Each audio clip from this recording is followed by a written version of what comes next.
మరి ఇవాళ ఇక్కడికి వచ్చిన మా ఆడబిడ్డలు అన్నదమ్ముళ్ళు మీరందరూ ఒకటి ఆలోచన చేయాలి. ఎప్పుడైనా సరే కొన్ని డబ్బులు కూడబెడితే ఏ మనిషి అయినా ఏం ఆలోచిస్తాడు?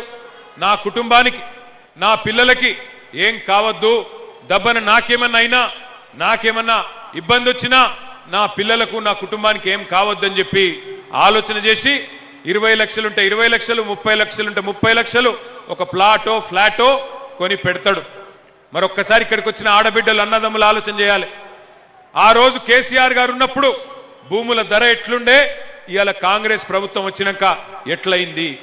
మీ కళ్ళ ముంగట్నే మీరు సంపాదించుకున్న, మీరు పెట్టుబడి పెట్టిన మీ ఆస్తి హారతి కర్పూరం లాగా కాంగ్రెస్ ప్రభుత్వం వచ్చినాక కరిగిపోతున్నదా లేదా ఆలోచన చేయండి. ఇవాళ ఇంకొక మాట కూడా నేను అడుగుతా ఉన్నా ఇక్కడికి వచ్చిన మా ఆడబిడ్డల్ని. ఇక్కడ పోటీ చేస్తున్న కాంగ్రెస్ అభ్యర్థి అంటుండట నేను లోకలోని అంటుండట. నేను అడుగుతున్నా మా ఆడబిడ్డల్ని అన్నదమ్ముల్ని, లోకలు నాన్ లోకల్ కాదు ఇక్కడ పంచాయతీ.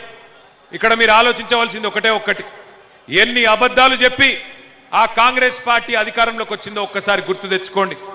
ఎన్ని గ్యారంటీలు అని చెప్పిండ్రు, ఎంతమందికి ఎన్ని హామీలు ఇచ్చిండ్రు ఒక్కసారి గుర్తు తెచ్చుకోండి. ఆ వీడియోలు కూడా మీకోసం ఇక్కడ పెట్టి ఉన్నాం, ఒక్కసారి చూడండి. 6 గ్యారంటీల పేరిట ఎన్ని రకాల మోసాలు చేసిండ్రో ఒక్కసారి ఆ వీడియో చూపెట్టాలని చెప్పి మా తమ్ములను కోరుతా ఉన్నా. పెన్షన్ ఎంత వస్తుంది? 2000 వస్తుంది కదా. వచ్చే నెల డిసెంబర్ 9 నాడు 2000 కాదు, ఇందిరమ్మ రాజ్యం వచ్చి నీకు 4000 రూపాయల పెన్షన్ వస్తుంది. ఎవరు నడుకునే పని లేదు. ప్రతి నెల 1వ తారీఖు నాడు ప్రభుత్వ ఉద్యోగికి జీతం వచ్చినట్టుగా ప్రతి నెల 1వ తారీఖు నాడు ఆడబిడ్డల ఖాతాలో 2500 రూపాయలు ప్రతి నెల ఆడబిడ్డల ఖాతాలో వేయాలని కాంగ్రెస్ పార్టీ నిర్ణయం తీసుకున్నది. షాదీ ముబారక్ కళ్యాణ లక్ష్మిలో ఈ రోజు 1,00,000 రూపాయలే వస్తున్నాయి.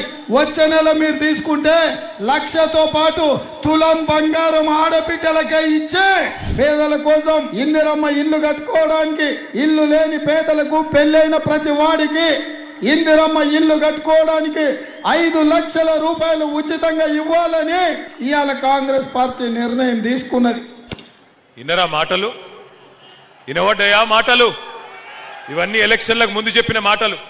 తులం బంగారం ఇస్తా అని చెప్పిండు. ఎవరికన్నా వచ్చిందా తులం బంగారం? వచ్చిందా ఎవరికన్నా? ఆడబిడ్డలకు నెలకు 2,500 ఇస్తా అన్నాడు, వచ్చిందా ఎవరికన్నా? 4,000 పెన్షన్ పెంచుతా అన్నాడు, వచ్చిందా ఎవరికన్నా? మరి అయినా కూడా మళ్ళా నమ్మి మళ్ళా ఓట్లేద్దామా?